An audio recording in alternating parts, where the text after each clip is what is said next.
Hey guys, this is day 11 of visiting every neighborhood in New York City, starting with Manhattan and heading to Sutton Place today. This neighborhood gets its name from an exclusive riverside enclave and its quiet neighborhood on the east side of Manhattan with tons of mom and pop stores where local Suttonites can readily be recognized by name.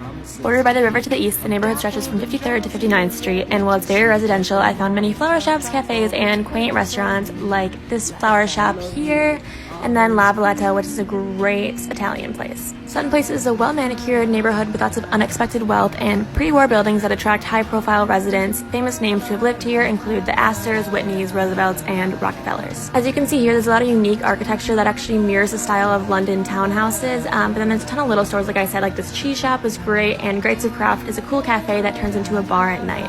And diners like Jimbo's Hamburger Palace are very reminiscent of an old school in New York. I ended up stopping at Crumbly Cafe for a little treat, and I was pleasantly surprised to see their dedication to the Halloween spirit and overall assortment of bakery items. Other notable places in the area are this eyewear store, which is the oldest in Manhattan, and 36 Sutton Place here, which is where Marilyn Monroe lived in the movie How to Marry a Millionaire.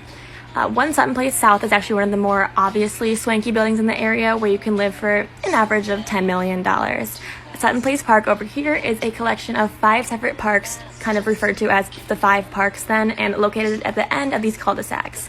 The park has several benches for residents and tourists to relax and admire the statues and the Queensboro Bridge and the river, of course.